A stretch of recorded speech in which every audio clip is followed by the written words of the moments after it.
감사드립니다. 성경은 히브리서 9장 27절입니다. 한 번 죽는 것은 사람에게 정해진 것이요 그 후에는 심판이 있으리니. 아멘. 오늘 본문 27절에서 이 히브리서 기자가 사람의 죽음에 대해 사람에게 정해진 것이라고 말하고 있습니다. 그래서 이 시간에는 사람에게 정해진 것에 대해서 말씀하려고 합니다. 무엇이 정해졌다고 합니까?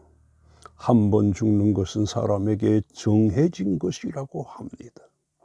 이 말씀은 죽음의 공평성을 말씀하시는 것으로 임금님도 대통령도 부자도 그 누구도 죽음을 피할 수 없습니다.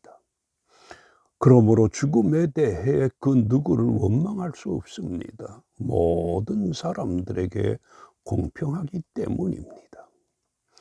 그리고 또 죽음에 대해 한번 죽는 것이 사람에게 정해진 것이 무엇을 뜻합니까? 사람들의 목숨이나 존재가 유한하다는 것입니다. 그래서 시편 기자가 시편 90편에서 우리의 연수가 70이요 강건하면 80이라 이렇게 우리들의 생에 대해서 신속히 간다고 말하고 있습니다. 그리고 찬송가 가사에서도 세월에 대해 살같이 빠른 광음이라고 말합니다. 이렇게 인생이 짧습니다. 그리고 이 짧은 우리의 삶의 내용에 대해서는 무엇이라고 합니까? 그 연수의 자랑은 수고와 슬픔뿐이요 신속히 간다고 말하고 있습니다. 우리 인생이 이러하기 때문에 우리들에게 이 생명을 주신 하나님의 뜻대로 살아야 합니다. 이것이 가장 바람직한 것입니다. 그리고 또 죽음에 대해 한 번 죽는 것이 사람에게 정해진 것이 또 무엇을 뜻합니까? 죽음의 필연성을 말씀하시는 것입니다. 그러므로 죽음은 그 누구도 피할 수 없습니다. 이 죽음이 내게 언제 올런지 알 수 없습니다. 그러므로 우리가 죽을 준비가 된 사람이 되어야 합니다. 늘 믿음의 사람이 되어 언제 세상을 떠나도 주님의 나라에 들어갈 수 있어야 합니다. 그리고 누구의 죽음에 대해 말씀하고 있습니까? 한 번 죽는 것은 사람에게 정해진 것이라고 사람들의 죽음을 논하고 있습니다. 그런데 사람만 죽습니까? 아닙니다. 모든 생명체도 다 죽습니다. 사람 외의 모든 동식물이 다 죽습니다.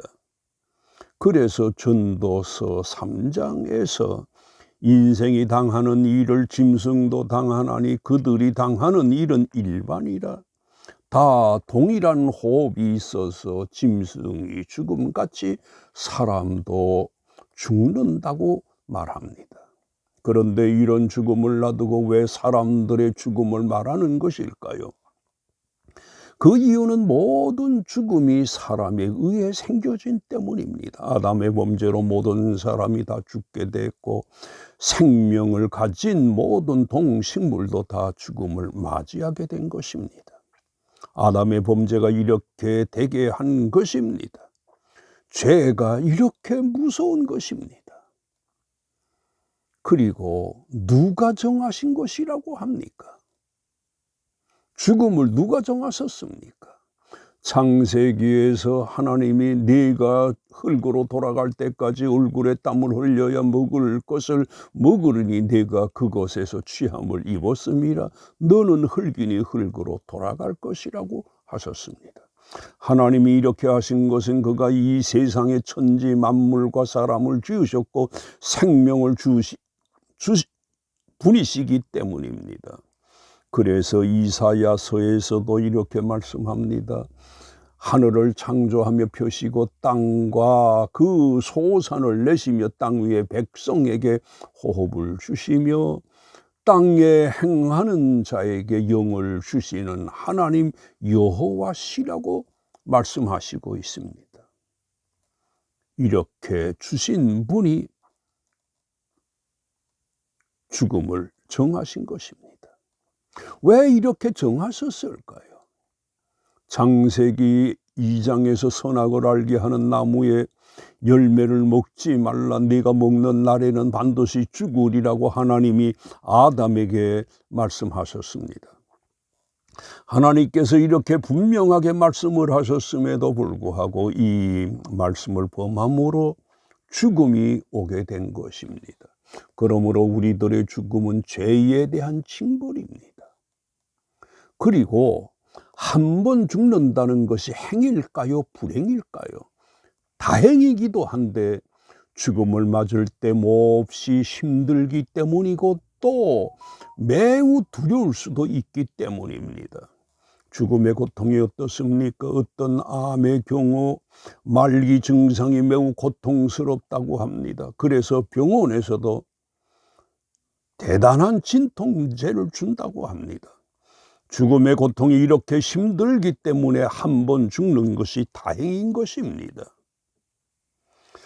또 한 번 죽는 것이 정해진 것이라고 하셨는데 여기에서 제외된 사람들이 있었는데 그들이 누굽니까?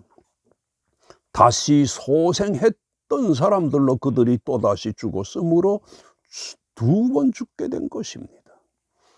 그런데 성경에 죽었다가 다시 살아난 사람들이 여러 명입니다. 수넴 여인의 죽은 아들을 엘리사가 다시 살게 했고, 주님이 죽어 썩어 냄새가 나는 나사로를 살리셨습니다. 그리고 나인성 과부의 아들도 살리셨습니다. 베드로도 죽은 다비다를 살게 했고 바울도 유두고를 살렸습니다.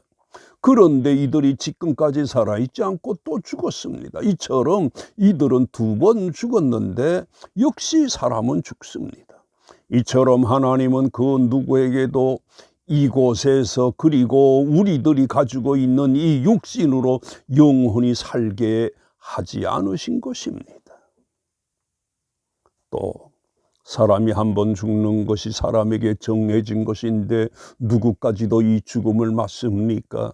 모든 사람이 죽는 것처럼 우리 주님도 역시 죽으셨는데 이 죽음에 대해 누가복음에서 예수께서 큰 소리로 불러 이르시되 아버지 내 영혼을 아버지 손에 부탁하나이다 하고 이 말씀을 하신 후 숨지셨다고 하셨습니다.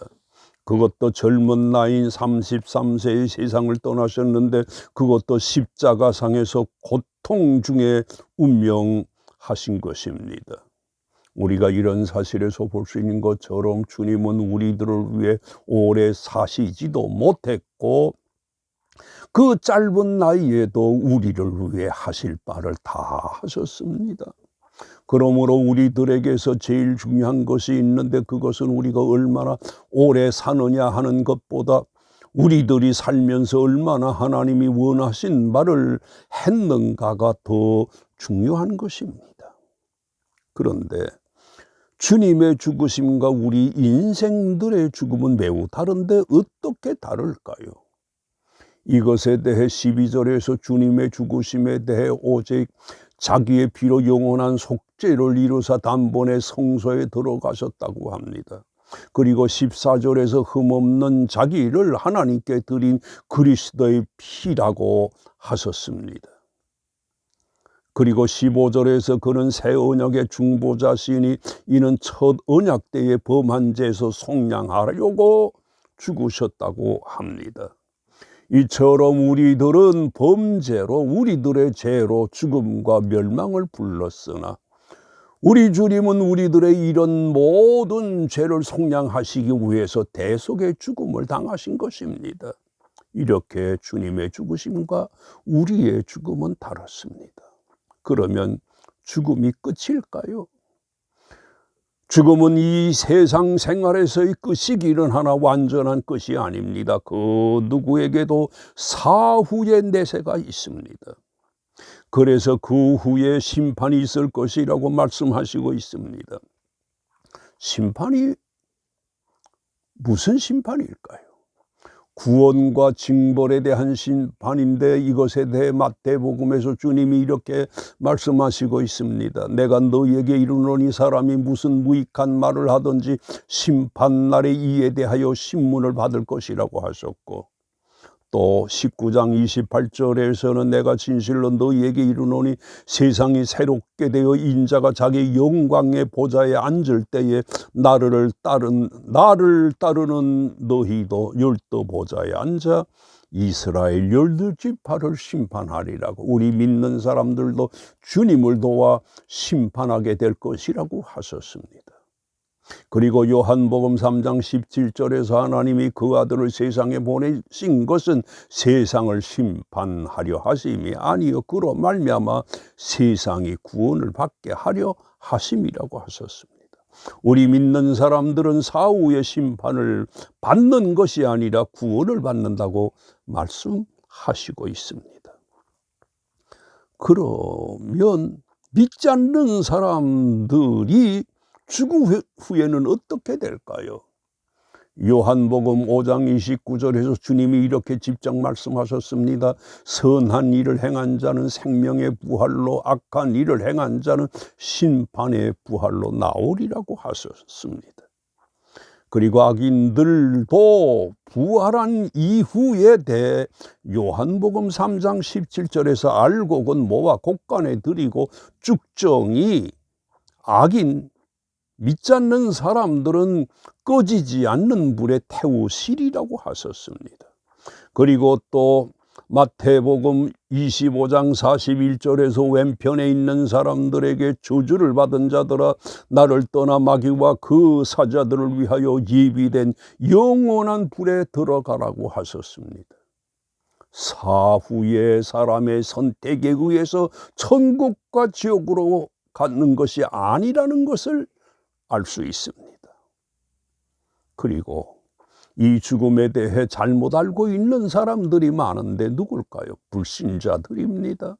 예수를 믿지 않는 사람들 중에 많은 사람들이 죽으면 끝이야라고 하는 사람이 적지 않습니다. 크게 잘못된 것입니다. 우리는 이런 사람들을 가르쳐 소망이 없는 사람이라고 하는데 이런 사람에 대해서 바울이 이렇게 말하고 있습니다. 고린도전서 15장 19절에서 예수를 믿어도 사후의 세상을 믿지 않는 사람에 대해 만일 그리스도 안에서 우리가 바라는 것이 다만 이 세상의 삶뿐이면 모든 사람 가운데서 우리가 더 불쌍한 자일이라고 말하고 있습니다. 그리고 죽음 이후에 대해서 또 잘못 알고 있는 사람들이 많은데 이교도 드립니다. 불교 신자들은 사후에 갈 곳에 대해 극락이라고 하고 또 그들은 윤회설을 믿고 있는데 사람이 해탈할 경지에 도달하지 못하면 그 경지에 도달할 때까지 이 세상에서 소가 되기도 하고 곤충이 되기도 한다고 합니다. 그런데 이것은 사람에 의해서 인조된 것이지 사실은 아닙니다. 그러면 사후에 어떤 일이 있을 것이라고 합니까? 27절에서 그 후에는 심판이 있을 것이라고 했는데 이 말씀의 의미는 사람이 땅에서 사는 동안에 그가 믿었느냐 아니냐와 그가 어떻게 살았는가에 대한 심판입니다. 그러니까 사람이 죽은 후에 더 이상의 기회가 없음을 뜻하는 것입니다. 죽은 후에 믿어 구원을 받을 수 있는 것이 아닙니다. 죽은 후에 열심히 주의 일을 할 수 있는 것이 아닙니다. 이런 사실에서 볼 수 있는 것처럼 우리들의 이 현세가 대단히 중요한 것입니다. 그러므로 지금 믿어야 하고 지금 잘 해야 합니다. 그런데 사람들의 범죄로 누구까지도 죽으시게 됐습니까? 갈라디아서 1장 4절에서 그리스도께서 하나님 곧 우리 아버지의 뜻을 따라 이 악한 세대에서 우리를 건지시려고 우리 죄를 대속하기 위하여 자기 몸을 주셨다고 하셨습니다. 이처럼 사람들의 죄로 주님이 이 땅에 오셨고 또 이런 중에 있는 우리들을 위해 죽으신 것입니다. 우리를 위해서 죽으신 주님을 믿는 자들의 사후는 어떻게 될까요? 영생 복락을 누리게 됩니다. 주님과 함께 십자가에 못 박혔던 한 강조가 주님을 영접하자 그에게 이런 말씀을 하셨습니다. 내가 진실로 네게 이르노니 오늘 네가 나와 함께 낙원에 있으리라고 하셨습니다. 결론적으로 죽음은 죄로 인한 것이지만 우리 믿는 자들에게는 죽음은 새로운 시작이 되는 것입니다. 그동안에 믿은 것에 대한 구원과 믿는 자로서 봉사하고 섬겼던 것에 대한 보상과 위로하심을 받습니다. 우리 믿는 성도들이 이런 소망으로 더욱 열심히 믿고 사명을 감당하면서 살아야 할 것입니다. 이렇게 하시기를 주님의 이름으로 축원드립니다. 아멘.